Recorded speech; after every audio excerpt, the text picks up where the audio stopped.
Welcome to episode 5 of Qatsyr Harvest. This presentation is being brought to you by Yada Yahowah, Volume 5, Qatsyr Harvest. I'm that guy down there. It's quite a tome. As you can see, it's about 825 pages of translations that I wrote, amplified translations that convey God's word more accurately and completely than has ever been done in human history previously. A very different style of amplification of God's words. In fact, maybe I can show you something. The camera can pick this up. As you can see, the translation here, where the core of God's message is presented in a bold font, and then the Hebrew word in the most generic form is presented inside of a parenthetical, so that if you're reading online, you can actually look up that word and verify that my translation of it is accurate. And then you can see, following the parenthetical, you'll see a whole additional set of synonyms and meanings that are consistent with that particular word in Hebrew. Sometimes I'll even share the root of the word, its actionable root or verbal root. And on occasion, when it's important, I'll reveal the moods, the stems, and the conjugations, so that you have a better idea as to why the sentence was translated as it was. It's a very different style. I invented it. I think it's exceedingly easy, not only to read, but to develop additional understanding and to validate the text for yourself. And, one of the things I have done to make a book like this possible is that I have turned to the Dead Sea Scrolls, and every place where the Dead Sea Scrolls differ from the Masoretic text, I highlight that difference and designate the specific scroll that we get the older witness from. And I have also scrubbed every word of the diacritical markings, which were conceived in the 11th century, at least 1,500 years and some 2,250 years, 2,450 years from the time that these prophecies were first written. And at that time, the Masoretes were the ones that added these punctuation diacritical markings to vocalize the words as they saw fit, not recognizing, of course, that the 22 letters in the Hebrew language contain 5 vowels, and so that every word is pronounceable without their daggone markings, and that their markings often were designed to convey rabbinic religious ideas. And so I went back to just the original letters and shared with you all the various meanings that could be derived from those letters that fit the particular context. And even if there was more to say about a series of words than you could put in the sentence without it beginning to become a run-on sentence that was difficult for people to maintain their focus, I'd write additional paragraphs on those words so that you had a even more complete understanding of them. And then if there was a substantial difference, as there often is, between my translation and what has been popularized in religious Bible publications, I'll share theirs and explain why I think it's wrong and why there's a better rendering of these words. And if you've listened to these programs, you've heard me discuss many of those points previously.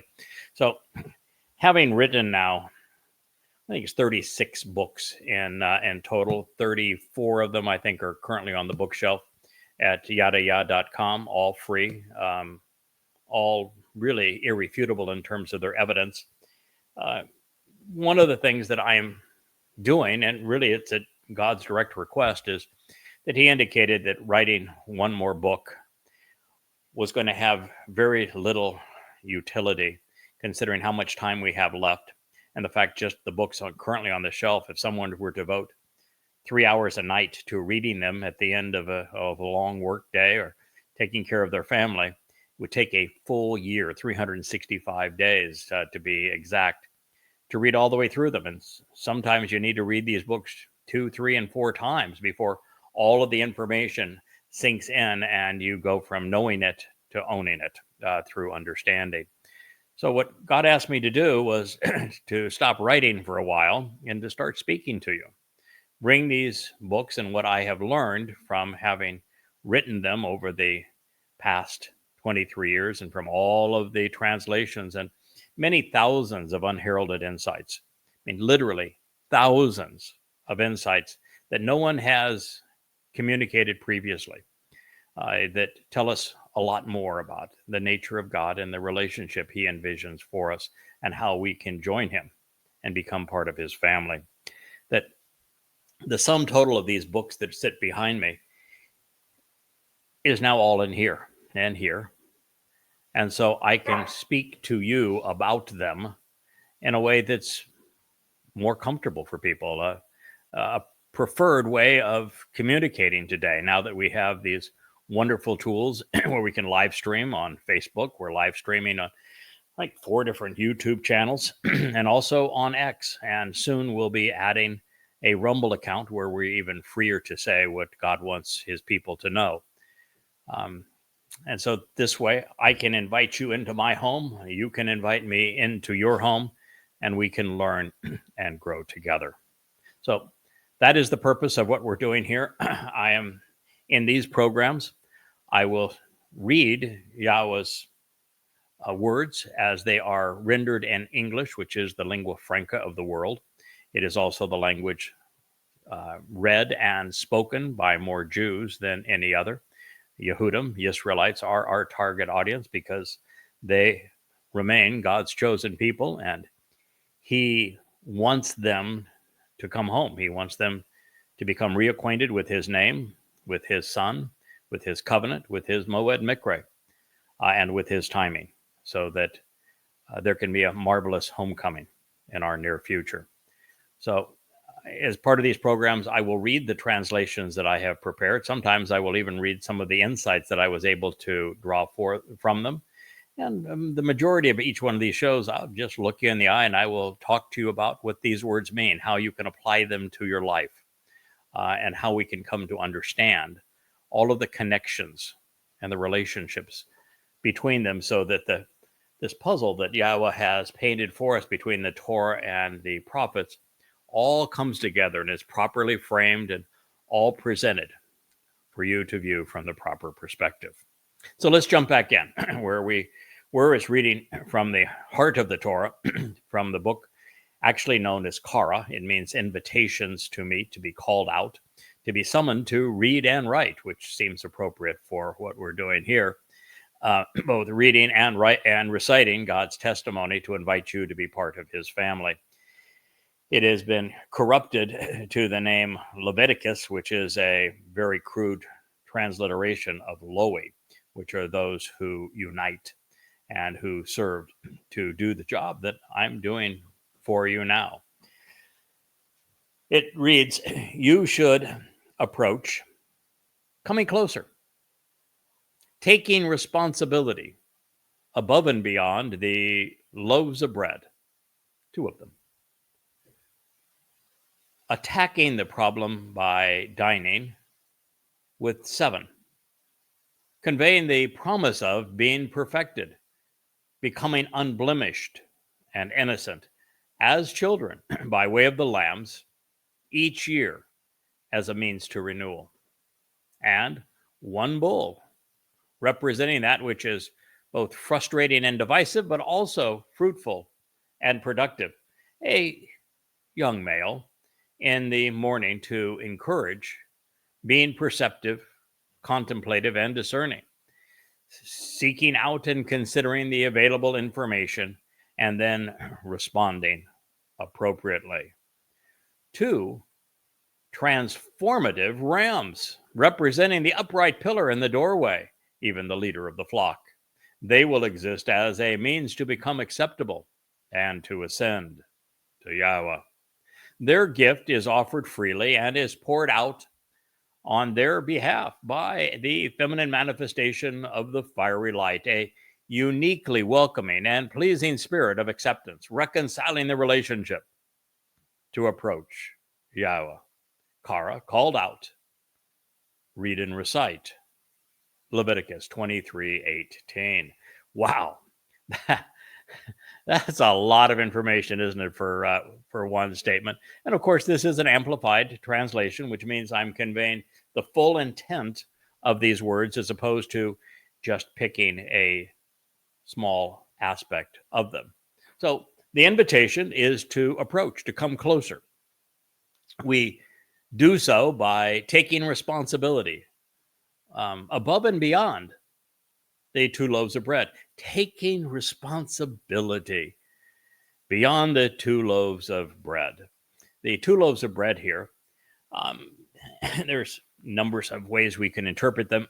I've always interpreted them as because the attendees invited to participate in Shabuah, and because the book on identifying the Choder and how to respond to him, written by Yeshaya Isaiah, speaks of the audience being comprised of primarily Yehudim and Israelites, but also Goyim, that the 2 loaves represent Yehudim and Goyim.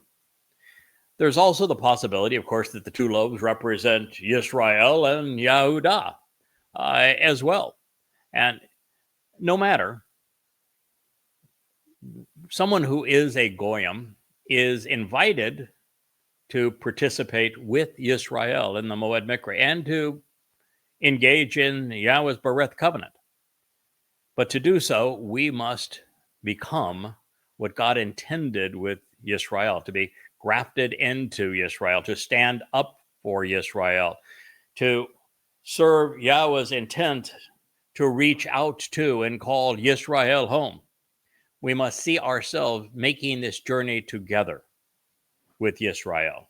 So the distinction is actually much smaller when you understand that it's only Goyim who seek to be Yisrael that get to participate in these harvests with Yisrael. So you should approach coming closer, taking responsibility beyond the 2 loaves of bread. Now, as I say this and convey this and to share with you that I'm not going to be dogmatic. I'm not going to say these loaves of bread must represent 18 this and 12 of that, and it must be Gentiles and Israelites. No, not my job. My job is to present the information to you in the most informative and enthusiastic way that I can, such that you get to think about it and you get to decide what you think it means. And many times, both answers, as in the case here, both answers are correct.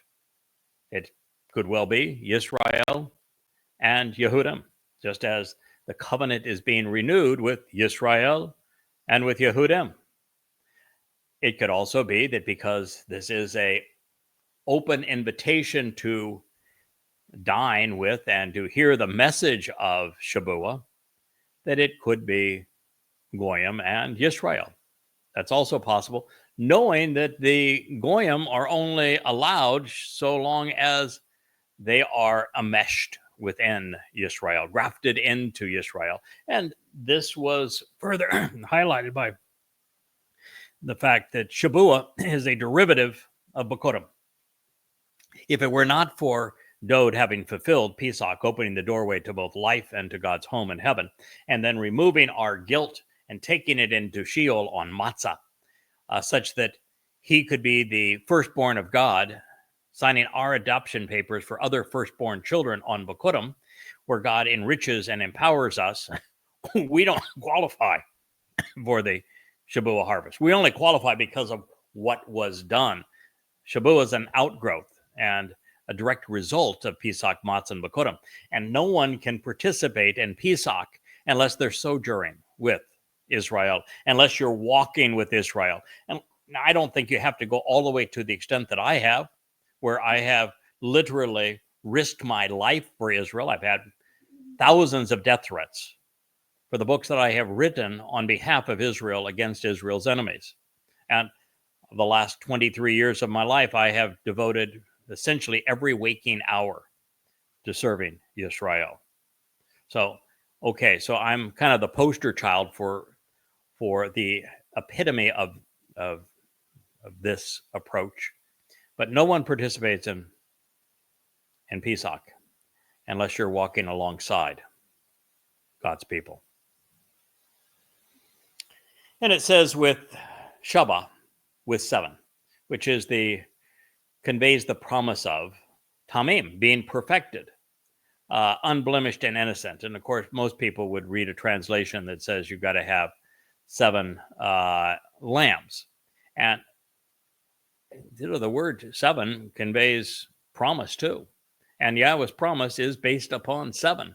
There are 7 Moed Mikre, Pesach, Matzah, Bikurim, Shavua, Teruah, Kippurim, and Sukkah. There are 7 eras of human existence outside of the garden, including the time that we spend inside the garden and returned to Eden. There are 7 spirits of Yahweh that are empowering this message right now that you are listening to. So 7 is an exceedingly important number as it relates to Yahweh's message. Then it says, being perfected. Now you could say that, well, I want a perfect lamb, but what's a perfect lamb? I mean, the man who served as the Pesach Gael was far from perfect. Dode. He said, I have more faults than I have hairs on my head. The purpose of the lamb is to perfect us. So I've rendered the term consistent with Yahweh's intent. Seems like a reasonable thing to do.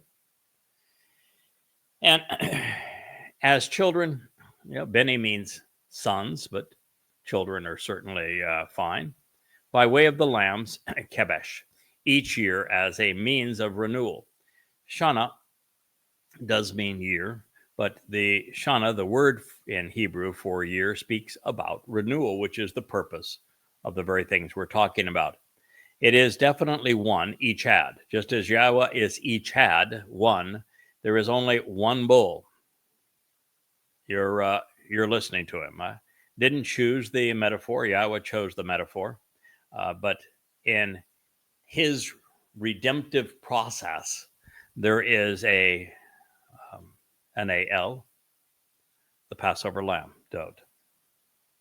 And there is a bull that is sacrificed also, this one on Teruah. And he is sacrificed as the Adamah Parah, the bloody red man of the earth who has been productive and fruitful. And so it's important for you to know that there is but one bull in this regard. And bull can mean everything from frustrating and divisive, which is why the golden calf was such an abomination for the children of Israel to make. But parah, from bull, from par, is productive and fruitful. Ben, again, is a son. And that would probably be a better depiction here because this bull is a son of God. He's not the firstborn son of God, but he is most certainly a son of God. In the morning, to encourage being perceptive, contemplative, discerning, seeking out and considering the available information, and then responding appropriately. That is from Bakar or Bokor, spelled exactly the same way in the Hebrew text. And since the word is so rich in its meaning, and all of those meanings fit this context and help us understand what is being offered, I've shared them all.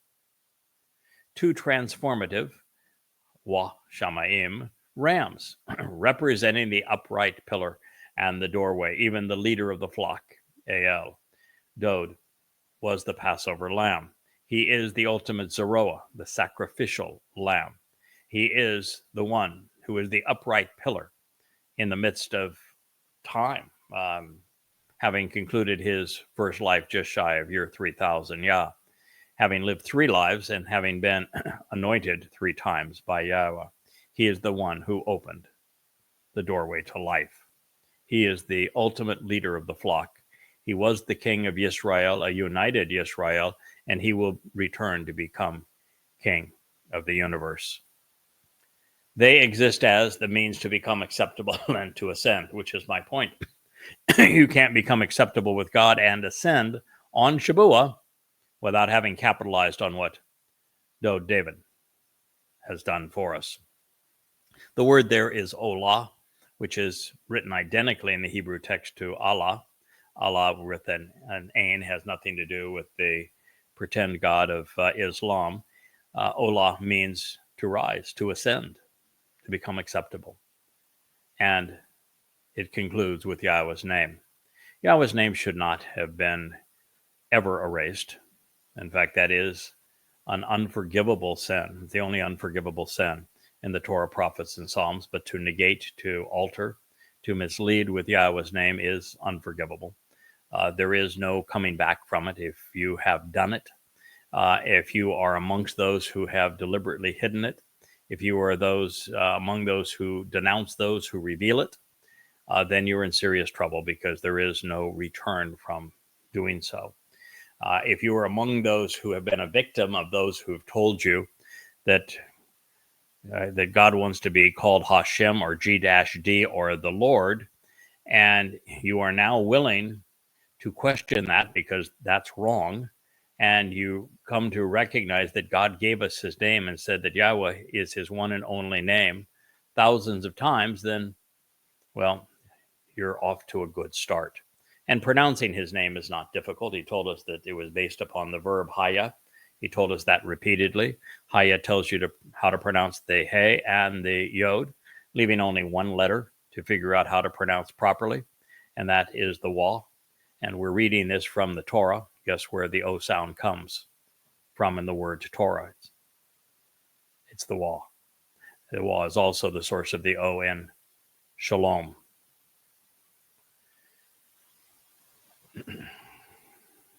Their gift is offered freely, and it is poured out on their behalf. Both the gift of the bull on Towrah, upcoming 8.5 years from now, and the gift of the Passover Ale were offered freely. Dode volunteered to serve as the Passover lamb, and Yahweh accepted his offer, knowing that 2 days between Pesach and Matzah of extreme aggravation and separation would pay dividends for his people over all eternity. It was a well-calculated and appropriate offer for Dode to make, and Yahweh recognized it and accepted it, which also means that throughout eternity, every one of us who is there will only be there because of what Dode has done. So he has certainly earned his place at Yahweh's side, his throne and seat of honor. The other wasn't so much a volunteer as finding out that you have been volunteered to serve in this capacity. It was Yashaya, my favorite prophet, the one who explains who is the choder and how to be a choder, as well as how to respond to a choder. A choder from the 11th chapter of Yashaya is the one who is the sucker that gives life back to the falling stump, the submerged root of Yisrael. He is also a secondary branch off the main branch, who is Dode, David. He serves Dode as his Bashar herald. And he's the one that makes the tree that once was Yisrael, the olive, fruitful again. He is responsible for cultivating this Shabuah harvest and the Teruah gleaning, and then for preparing the mortal remnant of Yisrael on Teruah for Yahweh's return with Dode. It is a gift. While I was volunteered for it and read about it, the moment I read about it in Yashaya, I immediately said, obviously, I'm honored that you would trust me to do this for you. Obviously, I'm going to do exactly as you want. I'm pleased to make my life matter in this way, and to be able particularly to lay down a bashar, a corporeal body that will have been of use to me up to this point, but no use to me going forward.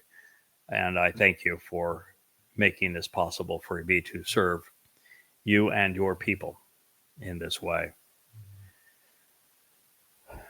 So the gift, their gift is freely offered, is poured out on their behalf.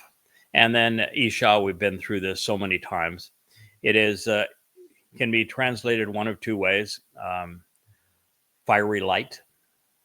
It's the feminine of Isha being the feminine manifestation of Yahweh's light. It could also have been woman or female, but woman or female doesn't really work here. But female manifestation of God's fiery light is a literal translation and quite functional within this context. Welcoming and as a welcoming and pleasing spirit of acceptance, riach. When these things are offered and we capitalize upon them, then Yahweh can welcome us into his presence, and we can be seen as pleasing to him and accepted by him. It is designed to reconcile the relationship, Naiwak, to approach Yahweh. And the relationship between Yahweh and Israel was badly severed. It'd been rocky from the beginning. I could go all the way through the process, but Abraham did some really dunderhead things. He pimped Sarah out twice for sheep. That's not a very classy thing to do. Lot was a drunk and engaged in incest. That's not a very good thing for him to have done. You look at going forward throughout time, and you look at the children of Israel during the Exodus, or even prior to that time. While Yishak seemed like a decent fellow, he was going to pick the wrong son to bless, and so it was important that Jacob get the nod. But Jacob, boy, you read about his life, and there's not a whole lot of positive there, and there's a whole lot of negative. And when you then turn to his sons, boy, that's the bad news. Bad news Jews. I'm here to tell you, the stories are almost all dismal as to what they did to one another and the way they treated Yahweh. It's a sad story, and it gets sadder in the prelude to the Exodus, where Moshe, who had a conscience and character, went out to stop the Egyptian taskmaster for beating Jews to death. And rather than thank him, the Jews threatened him. That's why he left Mitzrayim. And then when Yahweh asked him to go back, the last thing he wanted to do was go back there. But nonetheless, he did. And during the next 40 years, it was all belly aching and complaining and poking a finger in God's face, saying, we don't ever want to see you again. We don't ever want to hear you again. We want to go back to Mitzrayim and be slaves. It's a terrible situation. And then, with the exception of the brief experience with under Dode and a few years under Solomon, Israel was fractured. And by the time you get to Hosea, God's saying, you're not my children anymore. So you really do have to reconcile your relationship with Yahweh, embrace his name again, accept his son as your Messiah and King, as the one who fulfilled Pesach, Matzah, and Bekurim, so you could live as part of the covenant family, and attend the Moed Mikre as they were intended, and even understand when and how they were fulfilled, and when the next 4 will be fulfilled, by whom, where, when, how, and why. It's a lot to learn. That's why we're doing these programs. Now, one would have to be unaware of this invitation or overtly religious to turn any of this down by accepting what God is offering. We have nothing to lose and everything to gain. I hope you will join us. It is an open invitation as we leave this world to be with Yahweh on the promise of this Shabat, which we have calculated to be May 22nd, 2026. And it's important that you understand the calculation here. There is no place where Yahweh says that Shabuah is going to be fulfilled on May 22nd, 2026. There's no place where he tells us that the gleaning of Teruah will be on September 23rd, 2033, or that the sacrifice of the red heifer, the Adamah Parah, the bloody red man of the earth, this man of Edom, who will lay down his life, who has been fruitful and productive, will occur on the 24th, the Shabat of September 24th in 2033, or that 10 days later, that Dod and Yahweh returning on Yom Kippurim at sundown, 6:22 p.m., October 2nd, 2033, which is year 6000 Yah, or that 5 days after that, there will be this time where Yahweh returns the entire earth to the conditions of Eden, and we get to camp out with Yahweh for all eternity. There is nothing that actually establishes those dates, but if you read Yahweh's testimony as a whole, particularly when you study the timing of the exits from the garden, and then look at the genealogies that are provided in the Torah, you recognize it's exactly 40 Yobel. You can look up what a Yobel is, a time to forgive debts, a time to provide freedom, a time to return to the land. And 40 is the period of testing and the completion of an era. 40 Yobel, 2,000 years from the time that Adam and Chawah are escorted out of the garden to the time that Abraham and Yishak go up to Mount Moriah to perform a dress rehearsal for Passover, to provide the narrative for the way back to the garden. And exactly 2,000 years from there, 40 Yobel, in that exact same place on Mount Moriah, Dod fulfilled Pesach, Matzah, and Bakodim in year 33 CE, which is year 4000 Yah. And we know that this is the date because as Gabriel, God's most courageous and compassionate, capable man, Dod told us the exact day that he was going to arrive in Jerusalem to fulfill Pesach, Matzah, Bakodim. So we have an exact moment for its fulfillment in Abib of 33 CE, and all we have to do from that point is add another 40 Yobel, 2,000 years to 2033, and we end up at year 6000 Yah, being in 2033. And therefore, we know when Towrah, Kippurim, and Sukkah will be fulfilled. And we find little highlights along the way, and that in 2033 on Towrah, there'll be a full eclipse of the sun. And on October 7th, as we enter the Shabat of the millennial Shabat, there will be a full eclipse of the moon. And all we have to do to then go back to the date of the Shabuah harvest is to subtract the 7-year time of the time of Jacob's troubles, which Dod also articulated in his prophecy through Daniel to us, and which is consistent with the name of the Moed Mikre as 7 sevens, the promise of 7. You go back 7 years from 2033, and what do you end up with as the commencement of the time of Jacob's troubles? May is when Shabuah is fulfilled, and that year, May 22nd, it is also a Shabbat, when God does his best work. And then you could look at my favorite prophet, the prophet who wrote the book on identifying the Choder, responding to the Choder, and acting like the Choder, tells us in the 17th chapter exactly how all of these dates play out, and what happens on Shabuah, what happens on Towrah, and how that leads to Yom Kippurim. So it's all laid out there for us, but you have to do a lot of bien, which is the Hebrew word for understanding, for making the connections to comprehend this, how the pieces of this puzzle that God has provided us are put together. And I'm the first person in 3,000 years to do that for you, which is why I'm now asking you for this opportunity to come into your homes and share this message with you. My only reward in doing so is having the satisfaction that I did something that was important to Yahweh, that helped him reestablish his name with his people and his relationship with his people, and that reintroduced you to his beloved Son.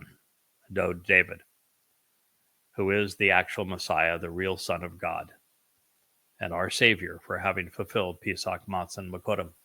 And then to tell you how you can capitalize by being part of that Shabuah harvest, how you can prepare for what's going to happen at the beginning and throughout the process of the time of Jacob's troubles, beginning in May of 2026, and that so you are fully prepared for what will transpire on Towrah, both the evening and the following day, with the final ingathering of Yehudim, and then that next day with the sacrifice of the Adam of Parah, so that this mortal remnant of Yisrael is prepared to receive Yahweh into their lives and enjoy the homecoming and family reunion, while Yahweh transforms the earth into the conditions experienced at Eden, so we can celebrate together for 1,000 years. That is the story. But when I say May 22nd, 2026, I'm not being flippant. I'm looking at every aspect of the story. I recognize that Yahweh's timeline flows through the Moed Mikre. Every aspect of what he has to say is based on that, and everything he conveys plays out on a plan of 6 plus 1 equals 7. 6, the number of man, plus God, is God's idea of a perfection and of an ideal equation and result. And so I am the first to bring all this to you. I'm the first to figure it all out. And I have this wonderful opportunity to share it with you.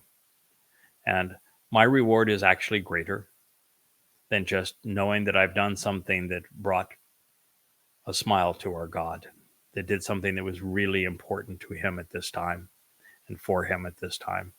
And even more than knowing that the man God loved more than any other benefits from him being reintroduced to his people, because he has been shortchanged by Jews for all he has done.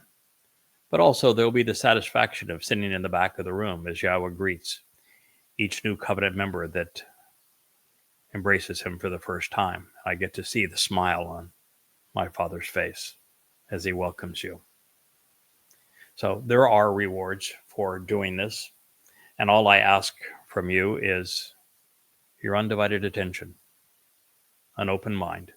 I ask that you distance yourself from all religious ideas and all political notions, and that you come to God in the recognition that there is no opportunity whatsoever to meet with him until you have walked away from religion and politics, from conspiracy and from militarism, and then come to know and understand what he is offering and expects in return. And these programs are designed to help you do that. Now, moving on. Yahweh's recipe for Shabuah was not yet complete.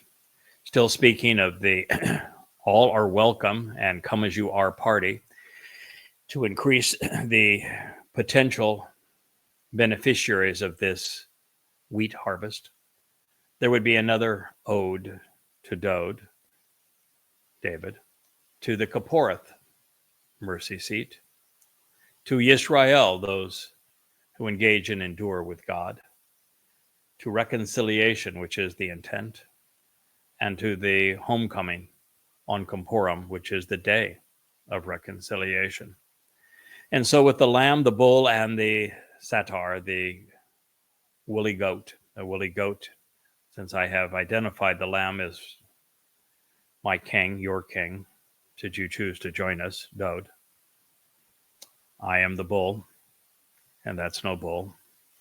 There's also a satar, and the satar is the greatest orator of all time, Elia, who is coming back to reprise his role in the ultimate roast of a bull in conjunction with Yahweh, as he attacked and destroyed the credibility and snuffed out the lives of those who were advancing the religion of the Lord, Baal, and that of Asherah, the Queen of Heaven, Mother of God, the Mother of God in the Asherah cult, as well as the entire political establishment of Israel, bringing them all down and seeing to it that they would all die. And while that sounds gruesome, Elia had a way of making it entertaining. And he was so good at it that Yahweh removed him at the end of this so that he could bring him back to share his entertaining style with us as he orchestrates the ceremony of my sacrifice as the Adamah Parah and what God does with the sacrifice of my corporeal body. I know that's a lot to digest. I don't expect you to accept it all at one fatal swoop. We're going to be talking a lot about these events over the next almost 100 shows that it's going to take us to make our way through this one volume. But this volume is so essential to our time. If there's any one volume that we are going to make our way all the way through to this end, it's this one. So I appreciate your willingness to invest the time, because it's going to take your time. But the nice thing about the time that you invest in these, which will be 50 programs probably on Shavuot, another 50 programs on Towrah, is it will be returned to you infinitely fold.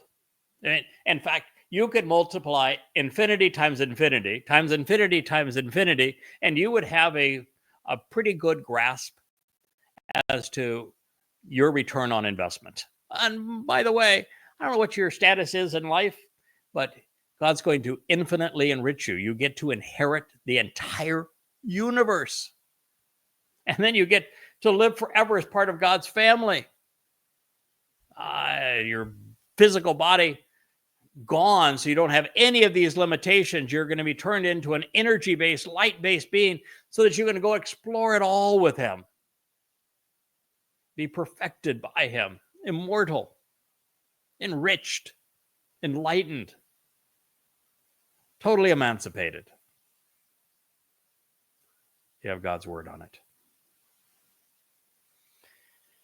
Yahweh also revealed, you should prepare and provide.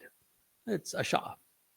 You should act so as to produce one satar or scapegoat, a hairy, harsh male, often used to depict a demon-possessed being to be overcome to prevail, a sayar, which is a horrible, tempestuous whirlwind and dreaded storm which swirls down and sweeps away.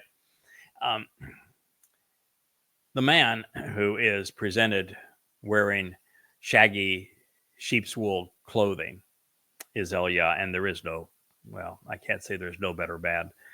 Clearly, Moshe and Dode are better men, but he is in rare company when it comes to being a man of character and of words and of brilliance. You cannot be as sarcastic as he was without having a very fast processor and having grasp knowledge of the religiosity of Baal and Asherah, which he used magnificently. So it's a very good man that serves in this, but the scapegoat represents these nasty things related to Israel, just as the par bull has both positive and negative connotations. It's ridding Israel of the negative things. But this is the satar or scapegoat. And it's for going astray, which Israel, I'm sorry, but you've done now for, well, since Abraham. Not completely fair, because Abraham wasn't either Yehud, Jewish, or Israelite. He and his wife Sarah were Babylonians, and it's likely that Ishak married a Babylonian, and it's likely that both Leah and Rachel were Babylonians, actually related to Abraham's extended family. They didn't become Israelites until, and Yehudim, Jews, until Leah and Jacob got together and began to produce them. But even from that point, it's a life of going astray, of being chosen by God and not choosing him back. And so the scapegoat is there to help resolve that, just as the bull did, and just as the lamb does. And 2 lambs, Kebesh, their sons, 1-year-old, for renewal each year, serving as a sacrificial offering to reconcile the relationship. Shalem, as a fellowship offering, is a vow of friendship, demonstrating an agreement in the relationship. From Shalem, whose root is shalom, that which completes and finishes, rendering the payment in full, bringing peace, prosperity, and well-being, repaying the debt, reestablishing the alliance, rendering the beneficiary unharmed and at peace, restoring all benefits by making amends, reinstituting the fellowship, providing reconciliation. Kara called out Leviticus 23:19. God has a plan. You can avail yourself of God's plan or not. It's your choice. You're not going to change it. You're not going to say, but that's not what it means to me, or I like Purim, I like Hanukkah. I'm going to continue to celebrate Rosh Hashanah, or I happen to like, I don't. I'm speaking now facetiously, Halloween and Christmas and Easter. What about Ramadan? No, God has a plan. He has a means of taking you from this flawed world to his perfect home, and you will either avail yourself of it as he laid it out or not. If you do, you have his word that all of these wonderful things will come your way. If you don't, then you will have squandered your life, and at the end of your life, your soul will cease to exist. And if you corrupt his name, erase his name, change his name, deny his name, deny Dod as the Masiach, the Son of God, and as the Zeroah, sacrificial lamb, you do not attend the Moed Mekri, you do not consent to the terms and conditions of the Bereth covenant, and you actually lead people away from God, as rabbis do, as priests and pastors do, as imams do, or you harm God's people in any way, well, then there is another alternative, and it isn't very pleasant. It's called Sheol. Hell would be the more colloquial term for it. It is a black hole where only time exists. So those are your choices. You're free to make them. You're just not free to change them. Now, the satar is our scapegoat, the one who bears the blame of the flock for having gone astray. This is because the satar is the instigator, the leader of the cult or gang, who initially inspires a horrible notion, and that notion then sweeps through the compliant, and it moves them off the proper path. As a fierce male goat, the satar is quick to turn against the shepherd and instigate a whirlwind of tempestuous behavior. And to an unmitigated extent, Israel has done this regarding their shepherd, Dod. Now, moving from this nimble blend of animal and beast to the most diabolical of men, Seir is representative of the likes of Peter and Paul, Luke, Mark, Akiba, Maimonides, Muhammad, and Abu Bakr. The demon-possessed whose circular reasoning misleads the masses. The satar's beguiling influence is one of the reasons so many have la chata'a, gone astray, forfeiting their opportunity by wandering down the wrong path and embracing religion rather than the relationship intended by Yahweh. Now, Jews have struggled with the embodiment of this satar, for some time, thousands of years.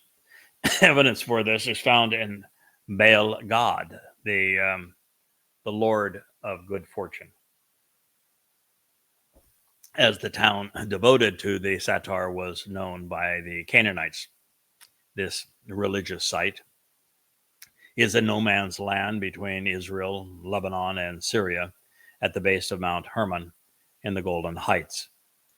As Baal God, it was liberated by Yosha ben Nun, and incorporated into Israel. For the next 1,000 years, there was no mention of it, as it was likely uninhabited due to the prevalence of malaria in the adjacent swamplands.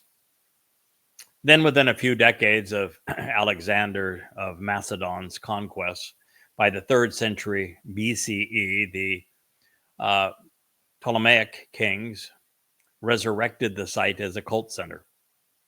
The abandoned Lord of Good Fortune was reincarnated as Panias, replete with a cave and temple dedicated to Pan, who is the satyr Greek goat of mythology. See the connection. The site was not mentioned by Yeshaya Isaiah. Not mentioned by him, was along with what the prophet called, it was right on that path where he speaks of the way of the sea. It is a reference to its Gentile religious and political influence.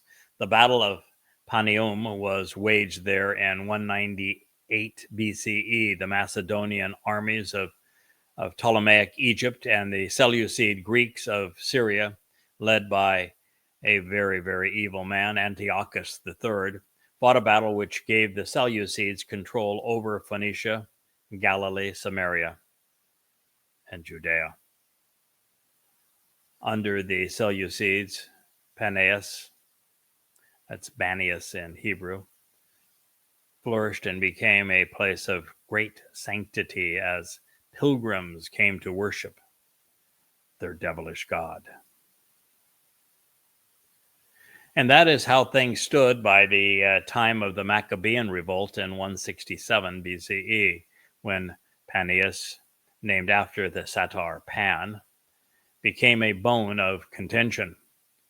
To their credit, should the Maccabean revolt have been fought to diminish the imposition of Greek culture, opposing the worship of Pan at Panias, it would have been very good.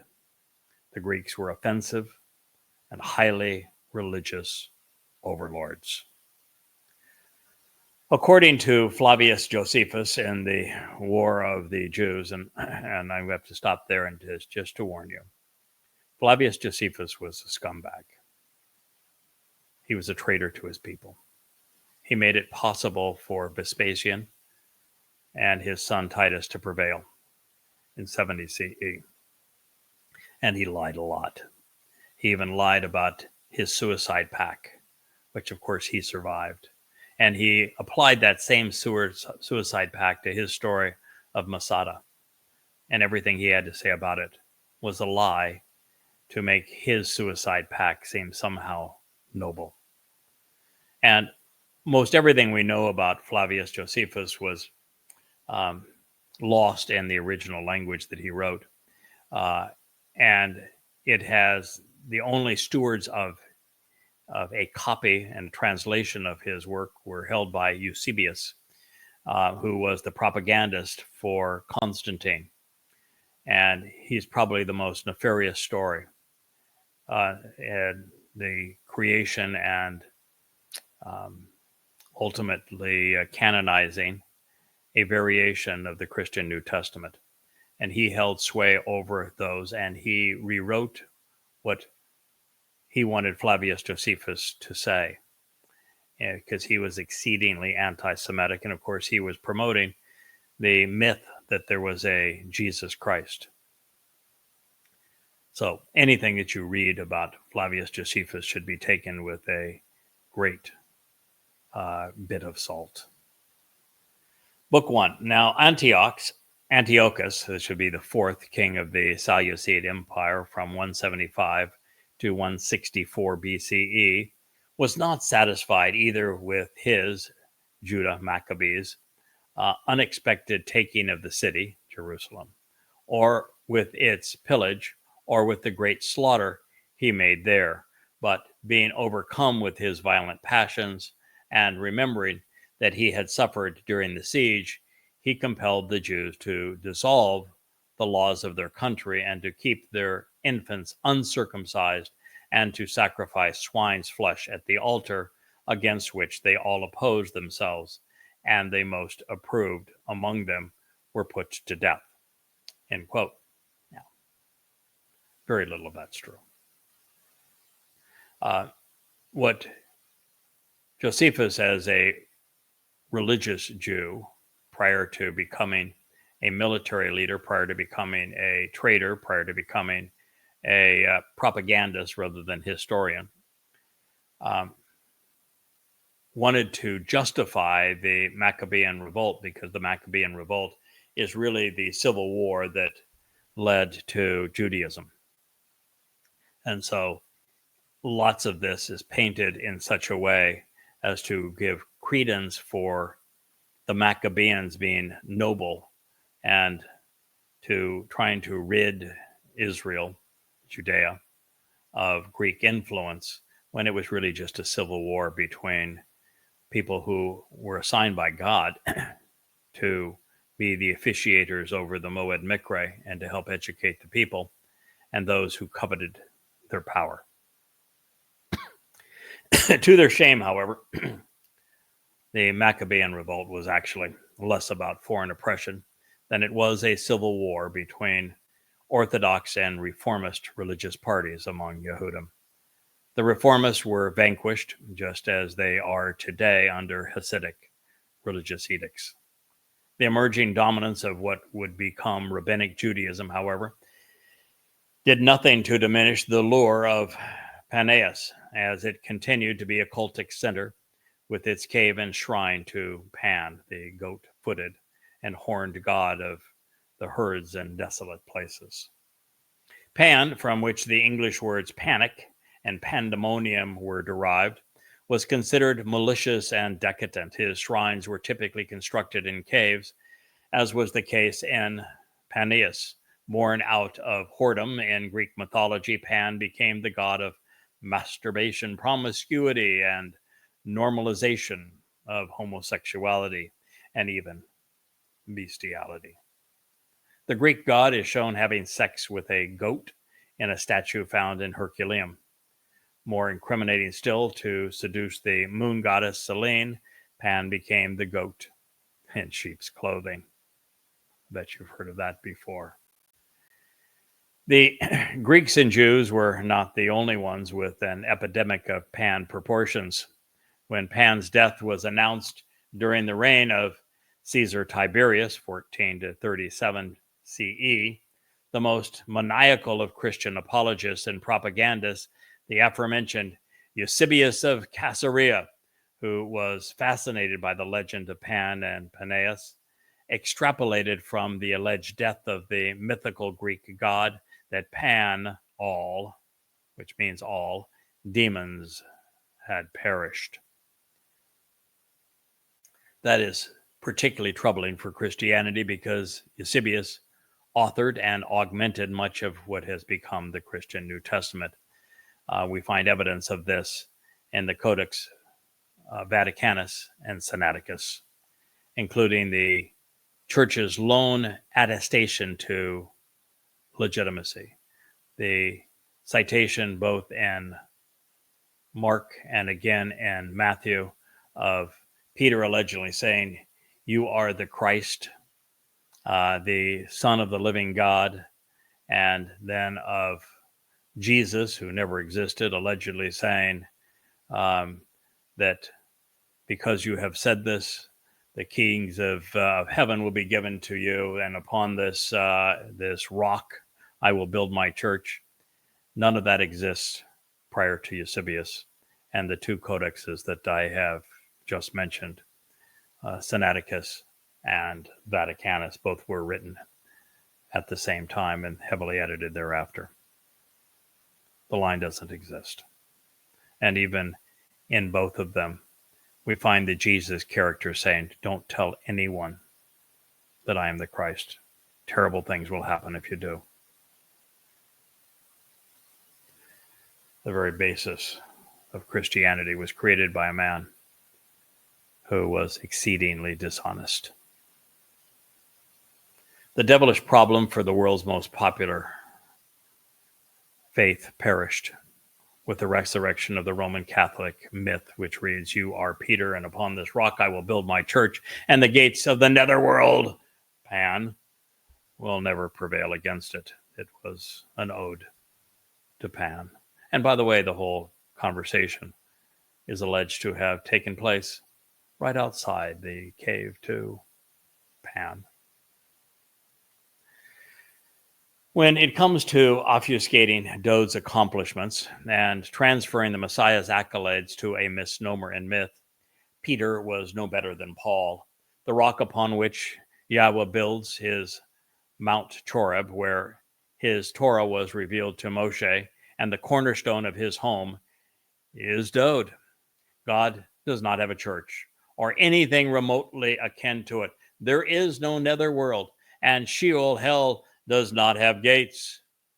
Moreover, Sheol is a place, not a person, and thus has no causative capability. Now, while this statement is credited to the Christian counterfeit Jesus, there was no such person. There is no legitimate basis for Christ or Christian either. Without these myths, the credibility of the Roman Catholic Church vanishes.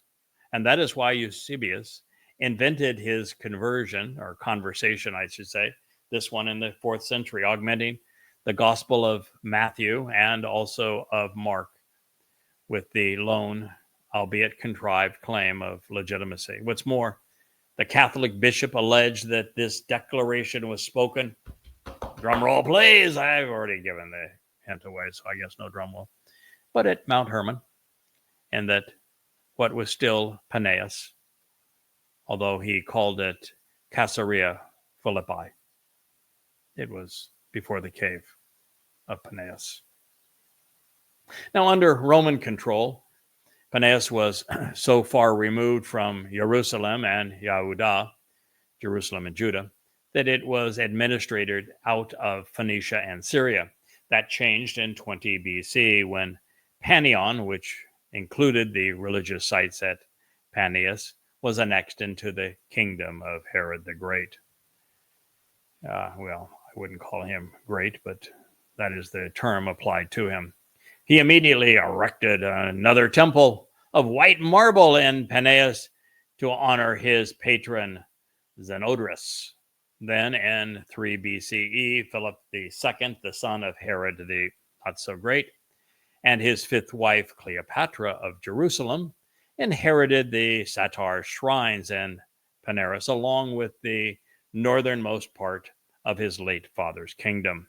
In a deal sanctioned by Augustus Caesar, he became the king of Ithria, Galatinus, Bactania, Tachonitis, and Auronitis, with oversight over Decapolis.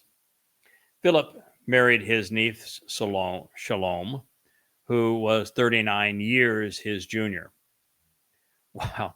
Shalom is mentioned in connection with the fable of John the Baptist's execution in local fort lore, demanding his head, and the story portrayed in the Christian New Testament. The account is undermined by more credible histories. He did not exist. It did not occur. In fact, there was no John the Baptist. There was no dip in the Jordan River. Nonetheless, staying with the story, Philip chose Paneas as the site of his palace, of course, calling the adjoining town Qatsyr in honor of Caesar Augustus. In Antiquities of the Jews, the only copies of which traveled through Eusebius's revisionist hands, Josephus referred to the religious center housing Philip's palace as Qatsyr Paneas. However, to distinguish it from Qatsyr Maritima on the Mediterranean coast, Eusebius renamed the place Qatsyr Philippi, which is what it is called in the book of Matthew, in Matthew 16, even though there was never a town by that name. But, there was never a town by the name of Nazareth at the time that Jesus would have supposedly come from there. But that didn't stop him from writing Jesus of Nazareth throughout the Gospels and his revisionist copies because, well, his patron saint Constantine, mommy went there, and she was sure of it. Upon Philip's death in 34 CE, his fiefdoms were reincorporated into Syria. Caesarea Paneas was renamed Neronius in honor of Emperor Nero, and then reverted back to Paneas after his suicidal death. So apart from Eusebius's musings, including those found in the Christian New Testament, not only was there never a town named Caesarea Philippi, Paneas never lost its affiliation with Pan. With Christendom's fascination with the satyr, Pan, as Satan, we can see why Eusebius made the absurd claim, "And the gates of the netherworld shall not prevail against it." According to local lore, the cave of Pan was known as the gates of hell. Then, to sweep their incriminating laundry under the religious edifice, the Roman Catholic Church commemorated Eusebius' sleight of hand by erecting a late 4th and early 5th century church on top of Pan's cave to honor the lines Eusebius had composed. Reinforcing this myth, Eusebius, who was apparently fixated on the cultic center, wrote using his nom de plume. Having heard that at Caesarea Philippi, otherwise called Panes Panades, a city of Phoenicia, there was celebrated a statue of Christ, which had been erected by a woman whom the Lord had cured of a flow of blood. Julian commanded it to be taken down and the statue of himself erected in its place. But a violent fire from heaven fell upon it and broke off its parts contiguous to the breast, and the head and the neck were thrown prostrate as it was transfigured and transfixed to the ground, with the face downwards, and the point where the fracture of the bust was, well, it stood in that fashion and form day until now, full of rust of the lightning. End quote. If you believe any of that occurred, and that, as Eusebius wrote it, I would like to sell you a resort in Gaza, it's something I wrote now probably 5 years ago. And wouldn't you know it, the Trumpster is now promoting a resort in Gaza. Maybe I'm a prophet after all and just don't know it. Well, no, I'm not. There is no such place. I would not own it, and that should not matter. But it is proof that the man who copy edited and comprised the Christian New Testament should not be trusted. There is, of course, more to the story. Eusebius conceived in front of the gates of hell. You see, Peter's alleged profession, "You are the Christ, the Son of the living God," is the only place where the Christian counterfeit of the Messiah is called Jesus Christ. That he acknowledges that Dod's title, Messiah, Messiah, and Ben El, Son of God, should be attributed to him. Literally, a counterfeit. Without the imagined and unattested scene playing out before the cave of Pan, there is no justification for Christ or Christian, or for Christianity, or for the church. It all vanishes without the cave of Pan fabrication. There is no Jesus or a New Testament. There is no chair of St. Peter for popes to sit upon. There are no keys to heaven held by a Roman institution either. It all crumbles behind the facade crafted by Eusebius and his deceptive pen at the propensity of Christians to believe that which is easily disproven. As evidence of this, not a word of what follows of what Eusebius composed on behalf of his Roman church overlords in Matthew 16 or Mark 8 is found in any of the 69 pre-Constantine codexes containing portions of the Christian New Testament. Not a word, not in any one of those 69 codices, is Matthew 16 or 8 found. The earliest evidence of the Gospel of Matthew and Mark is Papyrus 45. It was written sometime around 250 CE in Alexandria, Egypt. It contains the text of Matthew chapters 20 and 21, 25 and 26, along with portions of Mark chapters 4 through 9 and 11 through 12. Some of Luke 6 and 7, 9 through 14, John chapters 4 and 5 and 10 and 11, and Acts chapters 4 through 17. And thus, not a word from the 16th chapter, thereby excluding the religion's most essential citation. As for Mark 8, Papyrus 45 contains Mark 8:1, 14 through 25, and 34 through 40, but nothing of the narrative that conveniently starts with the 26th verse. Now, let me share this with you, and then we'll wrap up tonight's program. Jesus and his followers went from there to the towns of Qatsyr, Philippi. As they went, he asked his followers, "Who do people say I am?" They answered, "Some say you are John the Baptist, and some say Elijah, and others say one of the early preachers." "But what about you?" he asked. "Who do you say I am?" Peter answered, "You are the Christ." But Jesus warned strictly, charging them that they should tell no one about him.